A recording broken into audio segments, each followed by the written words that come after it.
Bonjour à toutes et à tous et bienvenue à cette édition du journal télévisé sur l'ORTB en ce jeudi 26 janvier 2017.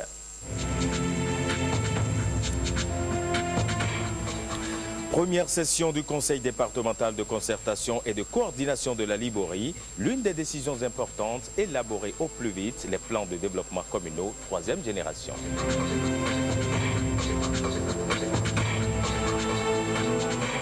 Et puis, dans ce journal, nous reviendrons sur un fléau de l'heure, les faux médicaments, un reportage qui nous emmènera au marché d'Antokwa et au stade Mathieu Kérékou.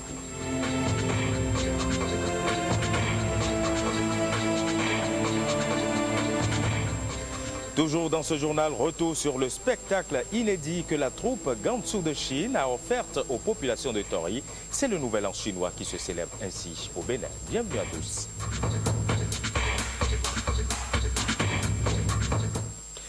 Le parti Alternative Citoyenne sera en congrès le 25 février prochain. Ça va être son tout premier congrès ordinaire. En attendant, les responsables du parti ont animé une conférence de presse. Principal point de cette rencontre avec les hommes des médias, les travaux préparatoires. Blaise Adampo, Ramatou Lawani. Face à la presse, les membres du parti Alternative Citoyenne annoncent l'organisation du premier congrès de leur parti. Mais avant, un bilan des 3 ans de vie du parti s'impose. Avec Alternative Citoyenne, il fallait reconstruire le Bénin. Les Béninois étaient divisés. Le régionalisme et le népotisme étaient érigés en mode de gouvernance dans le pays.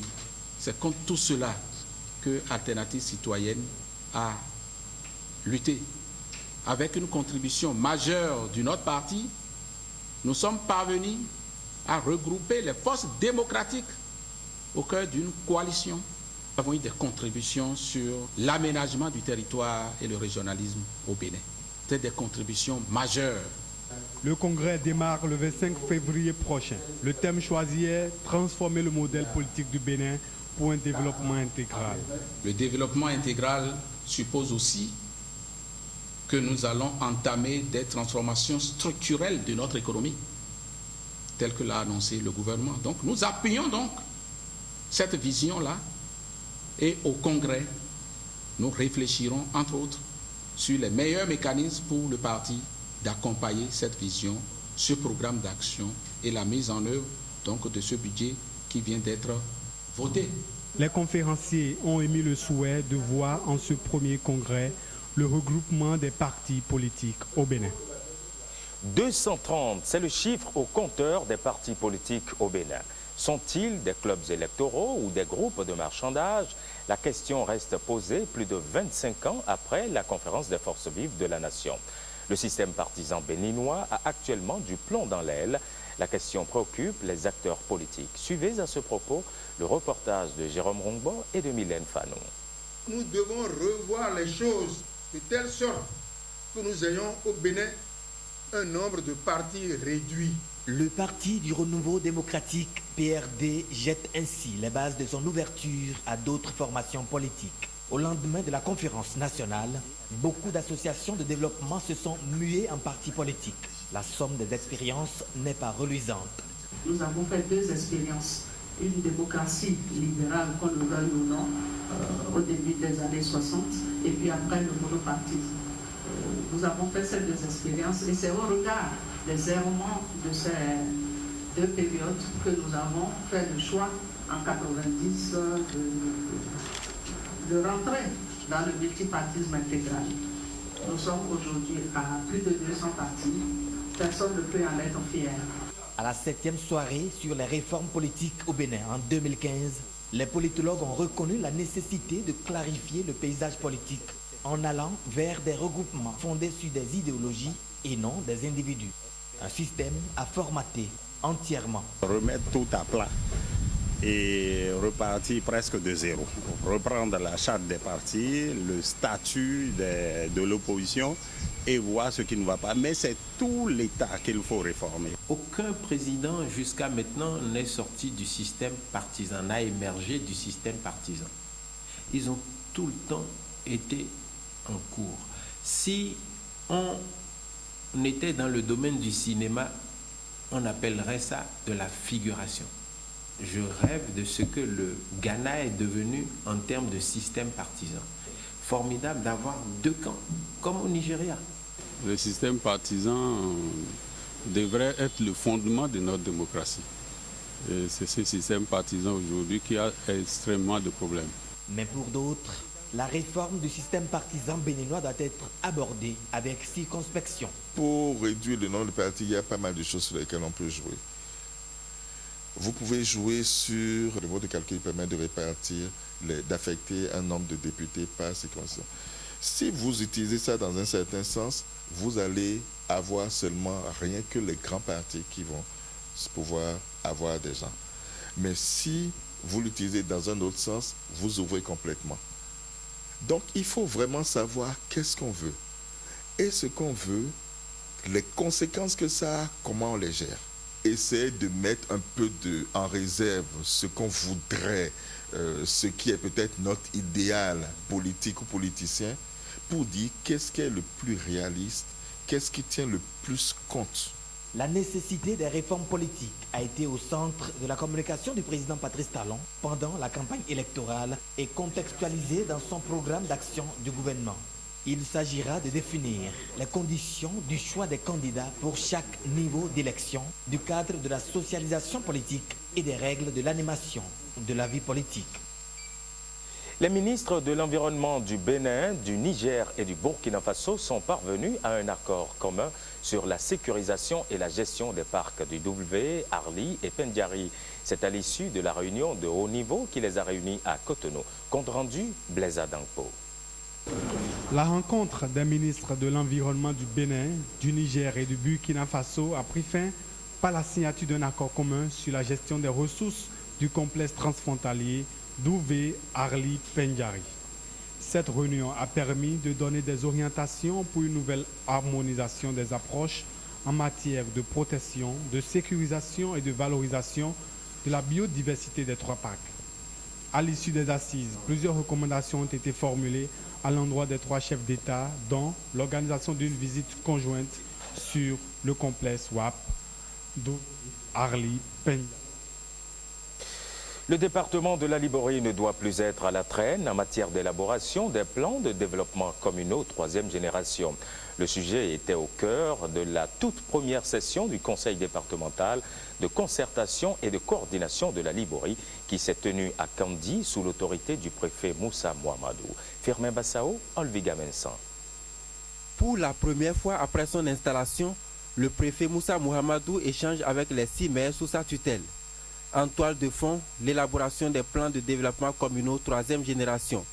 L'article 19 de la loi 97-028 du 15 janvier 1999 portant organisation de l'administration territoriale de la République du Bénin dispose, et je cite, « Le Conseil départemental de coordination et de concertation se réunit de plein droit en 2 sessions ordinaires par an. » C'est en application de cette disposition légale que nous nous réunissons ce jour à Kandi. Des engagements sont pris pour que d'ici fin mars 2017, les PDC de l'ensemble des 6 communes de la Liborie soient une réalité. Nous attendons de cette première réunion du CDCC des réflexions profondes, des réflexions qui vont nous permettre d'aller vite et travailler et très rapidement et en symbiose aux côtés de nos populations. Et je voudrais nourrir l'espoir qu'à partir de ce moment, que nous allons mettre en place et renforcer, n'est-ce pas, la tutelle apaisée. Monsieur le préfet a voulu que chaque commune essaie de lui faire le point de l'évolution de ce document fondamental. Nous suivons le cours normal des choses et d'ici le 15 février, tout le document sera prêt et nous allons faire les derniers réglages pour qu'à la session du conseil communal de mars, on puisse valider ce document-là. La sécurité, la transhumance et les problèmes d'électricité sont autant de préoccupations évoquées au cours de cette première session du conseil départemental de concertation et de coordination de la Liborie. Plusieurs écoles maternelles et primaires sont actuellement fermées. Visiblement, celles parcourues par notre équipe de reportage à Cotonou suivent le mot d'ordre de grève lancé par les syndicats. Reportage, Jérôme Rongbo, Ghislaine Adimi. Depuis ce mardi 24 janvier, les classes du primaire sont fermées. Écoliers et écolières livrés à leur sort.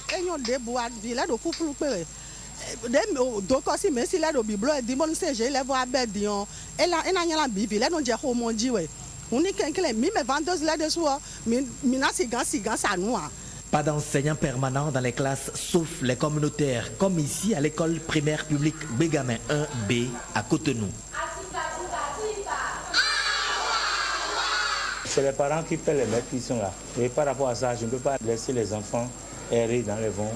Parce que les parents, ils arrivaient à honorer le peu d'argent pour qu'on apprenne aux enfants quelque chose. Maintenant, le directeur, je suis tenu d'être là. À l'origine de ce débrayage, la réforme portant création des régions pédagogiques initiée par le ministre des Enseignements maternels et primaires pour pallier le déficit en personnel encadreur. Ainsi, le besoin en inspecteurs est estimé aujourd'hui à 120, alors que nous n'avons que 52 inspecteurs en activité que nous pouvons utiliser. Et au niveau des zones pédagogiques, nous avons besoin de 260 conseillers pédagogiques et ils ne sont que 208. Nous ne voyons pas trop la pertinence de cet arrêté-là, parce qu'il y a des formations de proximité. On peut organiser ce qui se faisait pour les communautés entre-temps. Pendant les vacances, dans les congés, on les appelle, on appelle ces retraités-là, ces inspecteurs, ils venaient les encadrer pour les former. Qu'on organise le concours pour les CP et pour les inspecteurs. L'autre point d'achoppement est le décret portant statut particulier des corps des personnels de l'enseignement du premier degré. Ce statut particulier devait être là pour améliorer un peu notre condition. Nous avons fait des luttes pour ça. Et l'année passée, on a eu gain de cause. Maintenant, on demande la mise en application de cet arrêté. L'autorité dit ne pas comprendre ce revirement des enseignants qui pourtant étaient associés à la mesure. Il y a un creuset, le Conseil sectoriel pour le dialogue social, qui réunit les syndicalistes, l'administration et beaucoup d'autres représentations comme les parents d'élèves et tout ça. À la faveur de la dernière session de ce conseil sectoriel, le ministre a présenté la réforme qui a été validée par la partie syndicale, par les syndicalistes. Donc ils étaient bien d'accord pour la réforme. Le ministre des Enseignements maternels et primaires a proposé entre autres 3 mois de mise en œuvre suivi d'évaluation de cette mesure. Mais jusque-là, le dialogue peine à porter fruit. Beaucoup des dysfonctionnements constatés chez les opérateurs de téléphonie mobile font perdre des unités aux consommateurs. Les responsables d'associations le confirment d'ailleurs. In fine, la situation génère d'énormes ressources financières aux compagnies de téléphonie mobile. On parle d'ailleurs de milliards de francs CFA. Reportage William Joki. On estime à plus de 6 millions le nombre de Béninois utilisant le téléphone portable ou encore d'autres terminaux intelligents appelés smartphones. Plus de 6 millions de Béninois qui, selon les besoins, créditent leur appareil d'unité, mais se préoccupent très peu de leur gestion et de la facturation à eux faite par les réseaux GSM. Est-ce que chaque citoyen, lorsqu'il commence par ressentir ou avoir l'impression que ses crédits disparaissent, se dit « je peux m'exercer à commencer par vérifier chaque jour comment est-ce que la gestion de mes crédits se fait. Lorsque j'achète par exemple du crédit à telle heure, je peux l'inscrire dans un agenda. Je peux noter tous les appels que je fais. Et à chaque appel, je peux avoir la durée d'appel sur mon portable. » Des éléments qu'ignorent la plupart des utilisateurs des appareils mobiles. Le premier réflexe que vous pouvez avoir, c'est de vous rapprocher d'une agence, de l'opérateur de téléphonie mobile dont vous utilisez la carte SIM et de solliciter ce qu'on appelle l'historique d'appel. Cet historique d'appel, ça vous permet d'avoir la liste détaillée de tous les appels que vous avez eus pendant un mois. À côté de ces pertes d'unités dues à l'ignorance des consommateurs, il est à noter aussi d'énormes dysfonctionnements chez les opérateurs de téléphonie mobile. Il y en a effectivement qui créent des dysfonctionnements exprès, qui créent de la surfacturation, de sorte que nous payons ce que nous n'avons pas consommé. Ces dysfonctionnements créés au dire des responsables des associations de consommateurs constituent de véritables mannes financières pour les opérateurs de téléphonie mobile. 11 milliards de bénéfices annuels à raison de 7 francs par consommateur.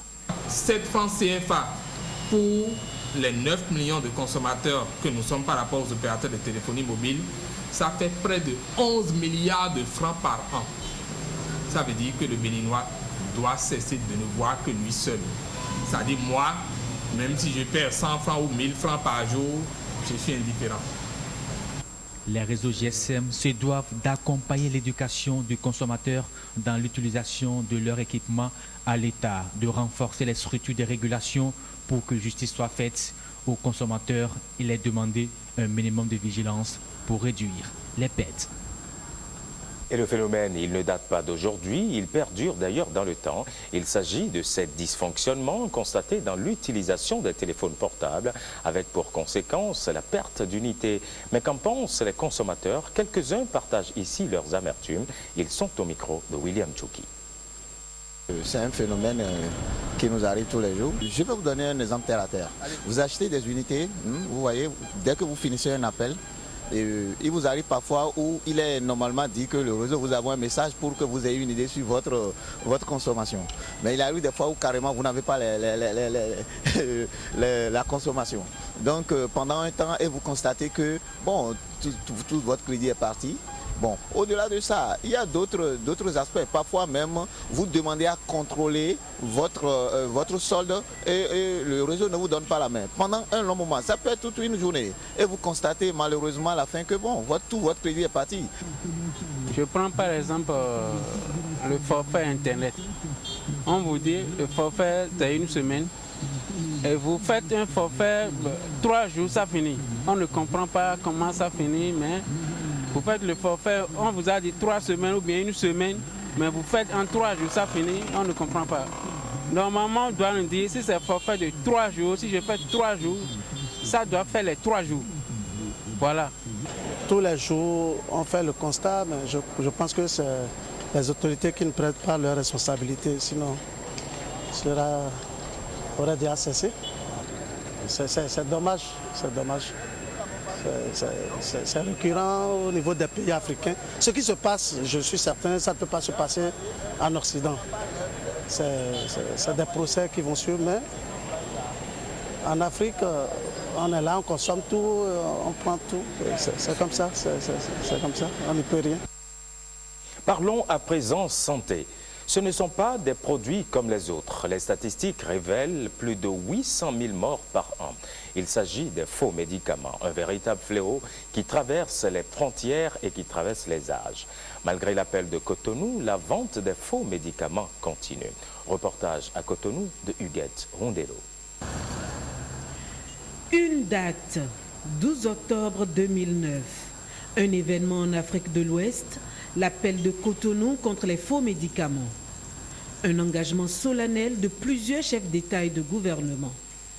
Et pourtant, 8 ans après, cette mobilisation au sommet n'a point réussi à freiner l'expansion du trafic au Bénin. Plus qu'un simple commerce, c'est une véritable filière qui s'impose malgré la répression. Notre enquête démarre au carrefour du stade de l'Amitié, lieu ordinaire d'affluence qui attire la foule avec sa myriade de boutiques et bars. Lieu stratégique qui fait office de petit marché à ciel ouvert pour médicaments illicites. Marché souvent très animé la nuit. Mais pas de chance cette fois-ci. Les vendeuses qui s'adonnaient à ce commerce sont désormais rares sur le tronçon. Celles croisées craignent notre caméra. Nous revenons plus tard en caméra cachée. Moisson toujours maigre d'une poignée de vendeuses que nous avons pu cette fois-ci approcher.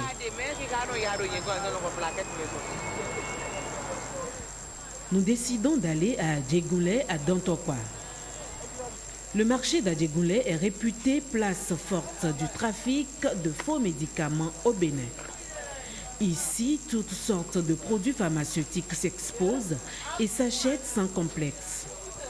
Ironie du sort, ordonnance au point, à un détail près cependant, les commerçants sont sur le qui-vive. Incessant combat au succès, plutôt relatif et pour cause. Et pourtant, l'appel de Cotonou ambitionnait de rendre disponibles des médicaments de qualité dans les pays en voie de développement tels le Bénin. Malgré les souhaits de cet appel, l'Ordre des pharmaciens du Bénin estime que rien n'a changé dans cette lutte contre les faux médicaments. Nous attendons toujours la part des décideurs, c'est-à-dire ceux qui nous gouvernent. Nous avons fait beaucoup de plaidoyer par rapport au nouveau gouvernement. Nous avons déposé beaucoup de dossiers, de documents pour qu'ils nous accompagnent dans cette lutte. C'est interdit de faire ce commerce-là de façon anarchique comme ça se passe aujourd'hui. C'est-à-dire le marché à Djegunle n'a pas le droit d'exister. Il existe cependant des instruments efficaces de lutte contre les faux médicaments au Bénin. Il existe déjà la loi qui régit le secteur pharmaceutique, donc associé aux autres secteurs de santé, qui interdit et punit certains actes. Mais on est en train de créer une loi type à la longue qui permet de lutter contre les marchés illicites. Surdosés, sous-dosés, composés de substances toxiques ou encore ne contenant aucun principe actif, les médicaments falsifiés vendus au grand jour mettent en danger la santé et la sécurité de patients cherchant à se soigner à moindre coût. Trafic lourd de conséquences économiques. Depuis l'appel de Cotonou, si vous avez remarqué qu'on a encore à Djegunle, c'est que l'État a mis en avant la sensibilisation. Il faut suffisamment sensibiliser la population et consommatrice et vendeuse de ces médicaments que la chose n'est pas permise et admise qu'il ne peut pas le faire. Ça a pris du temps. Il y a eu des actions. Au même moment que l'État sensibilise, l'État fait un grand travail de limiter l'entrée de ces produits-là dans des schémas illicites dans le pays.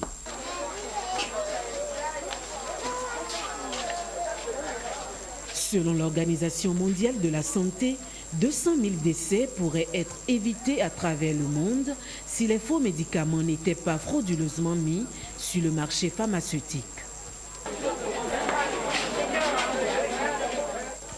Ce trafic sordide et criminel touche surtout les pays en développement dont le Bénin et fait réaliser aux faussaires des chiffres d'affaires énormes au péril de la santé publique. Celle notamment des actifs qui contribuent à la croissance économique. Dernier sujet de ce journal, les festivités du Nouvel An chinois se poursuivent au Bénin. C'est la 8e édition qu'offre au public béninois le Centre culturel chinois. La troupe Gansu, en tournée à Cotonou, a posé ses valises à Tori, une localité de l'arrondissement de Paou, c'est dans la commune de Ouida. Reportage Rosemonde Chiakpe, Patrick Diossou. À première vue, une femme aux 1000 bras. À y regarder de près, ses bras appartiennent aux multiples chorégraphes d'une troupe artistique venue de la province chinoise de Gansu. On est à Tori, à Djra, à Dovier de Wukamé, à quelques encablures de Cotonou. Pourquoi ce choix de lieu? Le Bénin, ce n'est pas seulement Cotonou ni Porto Novo. Nous avons aussi des autres petites villes. L'espace Adjadé travaille depuis très longtemps avec le Centre culturel chinois. Et la Chine étant un très grand ami du Bénin, on a voulu faire ce plaisir à la population de Adjara-Dovier pour ce spectacle.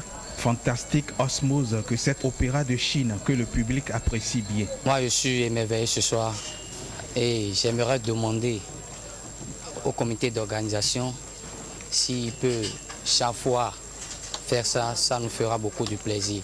Moi, je suis époustouflé. Fantasmatique symbiose sino-béninoise, quand, avec le public, la chinoise chantonne une chanson béninoise.